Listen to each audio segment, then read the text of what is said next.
ദൈവത്തിന് സ്തുതി. പ്രഭാതകിരണത്തിലേക്ക് സ്നേഹവന്ദനം.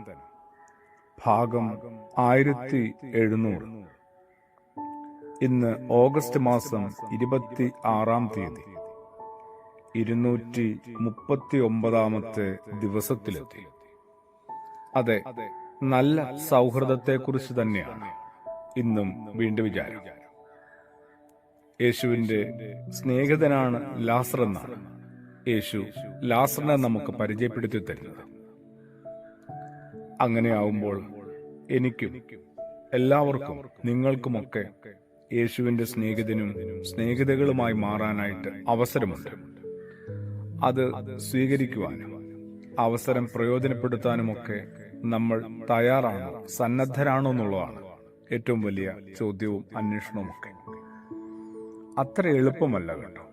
ആർക്കെങ്കിലുമൊക്കെ നല്ലൊരു ചങ്ങാതിയായി തീരുക, മാറുക, നിലനിൽക്കുക എന്ന് പറയുന്നത്. എല്ലാവരും ഉള്ളപ്പോ എല്ലാവരും ഒറ്റയ്ക്കാവുമ്പോ ആരുമില്ല. അങ്ങനെയല്ല നല്ലൊരു സൗഹൃദത്തിന്റെ സാധ്യതകൾ. എല്ലാവരും ഉള്ളപ്പോഴല്ല നമ്മൾ യഥാർത്ഥ സൗഹൃദങ്ങളെ അന്വേഷിക്കുന്നത്. ആരുമില്ലാതെ വരുമ്പോൾ അടുത്തിരിക്കാൻ ആരെങ്കിലും ധൈര്യപ്പെടുന്നുണ്ടോ? ഞാൻ ഒറ്റപ്പെട്ടു പോകുമ്പോൾ, അല്ലെങ്കിൽ ആരൊക്കെയോ കൂട്ടമായിട്ട് ചേർന്ന് എന്നെ ഒറ്റപ്പെടുത്തുമ്പോൾ, ആ അവസരത്തിൽ അടുത്തിരിക്കാനായിട്ട്, എന്നോട് ചേർന്നിരിക്കാനായിട്ട് ധൈര്യപ്പെടുന്ന ആരെങ്കിലും ഉണ്ടോ എന്നതിലാണ് എല്ലാവരുടെയും സൗഹൃദ അന്വേഷണങ്ങൾ ചെന്നെത്തുന്നത്.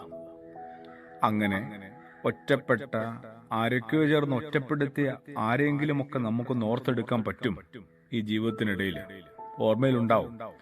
അങ്ങനെയുള്ള അനേകർക്കിടയിൽ ആരുടെയെങ്കിലും ഒപ്പം നമ്മളൊന്നായിട്ടുണ്ടോ? അവരുടെ ആ വിഷമഘട്ടങ്ങളിൽ അതുമൊന്ന് അന്വേഷിക്കാനായിട്ട് ഈ നല്ല പ്രഭാതം പ്രയോജനപ്പെടുത്താവുന്നതാണ്. എല്ലാവരും ഉള്ളപ്പോൾ ആരുടെയും വില ആർക്കും മനസ്സിലാവുന്നില്ല, നമുക്കും മനസ്സിലാക്കാൻ പറ്റുന്നില്ല. എന്നാൽ ആരുമില്ലാതാവുമ്പോൾ പഴി പറഞ്ഞ് മാറ്റി നിർത്തിയ ഓരോ ബന്ധത്തിന്റെയും വില നമ്മൾ അറിഞ്ഞു തുടങ്ങും. അതെ, എങ്ങനെയെങ്കിലുമൊക്കെ ഒരു ഒറ്റപ്പെടലിന്റെ അവസ്ഥയിലേക്ക് നമ്മൾ എത്തുമ്പോൾ നമ്മൾ പതിയെ മനസ്സിലാവും.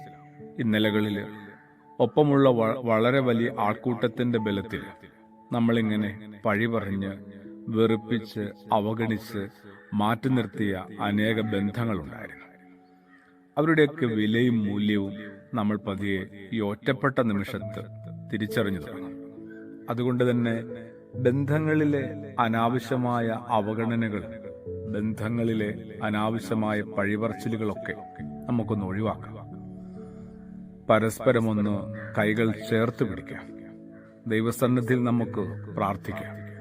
ഒരു നല്ല സ്നേഹിതരായ യേശുവിനെയും ലാസറിനെയും ഒക്കെ വിശുദ്ധനായ യോഹന്നാൻ ശ്ലീഹായുടെ സുവിശേഷത്തിന്റെ 11-ാം അധ്യായത്തിൽ മാത്രമല്ല, നമുക്കിടയിലും നമുക്ക് കണ്ടെത്താൻ പറ്റും. ആമേൻ.